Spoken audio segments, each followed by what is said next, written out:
One existing appearing as many, part 2. How does the Advaitist theory explain these various phases of heaven and hell and these various ideas we find in all religions? When a man dies, it is said that he goes to heaven or hell, goes here or there, or that when a man dies, he is born again in another body, either in heaven or in another world or somewhere. These are all hallucinations. Really speaking, nobody is ever born or dies. There is neither heaven nor hell nor this world. All three never really existed. Tell a child a lot of ghost stories and let him go out into the street in the evening. There is a little stump of a tree. What does the child see? A ghost with hands stretched out, ready to grab him. Suppose a man comes from the corner of the street, wanting to meet his sweetheart.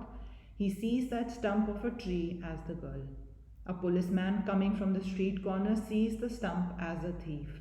The thief sees it as a policeman. It is the same stump of a tree that was seen in various ways.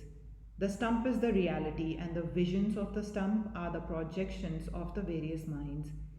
There is one being, this self. It neither comes nor goes.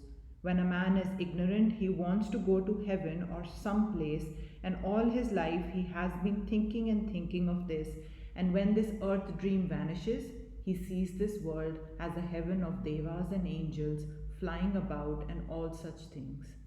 If a man all his life desires to meet his forefathers, he gets them all from Adam downwards because he creates them. If a man is still more ignorant and has always been frightened by fanatics with ideas of hell, with all sorts of punishment when he dies, he will see this very world as hell. All that is meant by dying or being born is simply changes in the plane of vision. Neither do you move, nor does that move upon which you project your vision. You are the permanent, the unchangeable. How can you come and go? It is impossible. You are omnipresent. The sky never moves, but the clouds move over the surface of the sky, and we may think that the sky itself moves, just as when you are in the railway train you think the land is moving. It is not so, but it is the train which is moving. You are where you are. These dreams, these various clouds move. One dream follows another without connection. There is no such thing as law or connection in this world, but we are thinking that there is a great deal of connection. All of you have probably read Alice in Wonderland. It is the most wonderful book for children that has been written in this century. When I read it, I was delighted. It was always in my head to write that sort of a book for children. What pleased me most in it was that you think most incongruous, that there is no connection there. One idea jumps and comes into another without any connection. When you were children, you thought that the most wonderful connection. So this man brought back his thoughts of childhood, which were perfectly connected to him as a child, and composed this book for children. And all these books which men write, trying to make children swallow their own ideas as men, are nonsense. We too are grown-up children, that is all. The world is the same unconnected thing, Alice in Wonderland, with no connection whatever. When we see things happen a number of times in a certain sequence, we call it cause and effect and say that the thing will happen again. When this dream changes, another dream will seem quite as connected as this. When we dream, the things we see all seem to be connected. During the dream, we never think they are incongruous. It is only when we wake that we see the want of connection. When we wake from this dream of the world and compare it with the reality, it will be found all incongruous nonsense, a mass of incongruity passing before us. We do not know whence or whither, but we know it will end, and this is called Maya, and is like masses of fleeting fleecy clouds. They represent all this changing existence, and the sun itself, the unchanging, is you.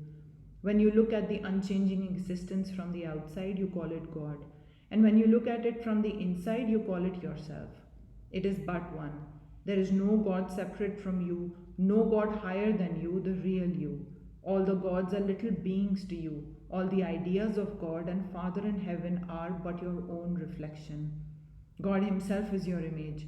God created man after His own image. That is wrong. Man created God after His own image. That is right. Throughout the universe, we are creating gods after our own image. We create the God and fall down at its feet and worship Him. And when this dream comes, we love it.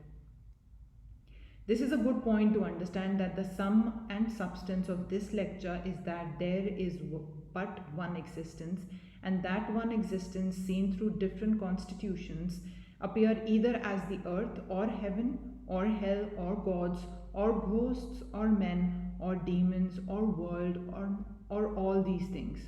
But amongst these many, he who sees that one in the ocean of death, he who sees that one lit life in this floating universe, who realizes that one who never changes, onto him belongs eternal peace, onto none else, onto none else. This one existence has to be realized. How is the next question? How is it to be realized? How is this dream to be broken? How shall we wake up from this dream? That we are little men and women and all such things. We are the infinite being of the universe and have become materialized into these little beings, men and women, depending upon the sweet word of one man or the angry word of another, and so forth. What a terrible dependence, what a terrible slavery. I, who am beyond all pleasure and pain, whose reflection is the whole universe, little bits of whose life are the suns and moons and stars, I am held down as a terrible slave. If you pinch my body, I feel pain. If one says a kind word, I begin to rejoice. See my condition, slave of the body, slave of the mind, slave of the world, slave of a good word, slave of a bad word, slave of passions, slave of happiness, slave of life, slave of death, slave of everything. This slavery has to be broken. How? This Atma has first to be heard, then reasoned upon, and then meditated upon. This is the method of the Advaita Janani. The truth has to be heard, then reflected upon, and then to be constantly asserted. Think always, I am Brahman. Every other thought must be cast aside as weakening. Cast aside every thought that says that you are men or women. Let the body go, and mind go, and gods go, and ghosts go. Let everything go but that one existence. Where one hears another, where one sees another, that is small. Where one does not hear another, when one does not see another, that is infinite. That is the highest when the subject and the object become one. When I am the listener and I am the speaker, when I am the teacher and I am the taught, when I am the creator and I am the created, then alone fear ceases. There is not another to make us afraid. There is nothing but myself. What can frighten me? This is to be heard day after day.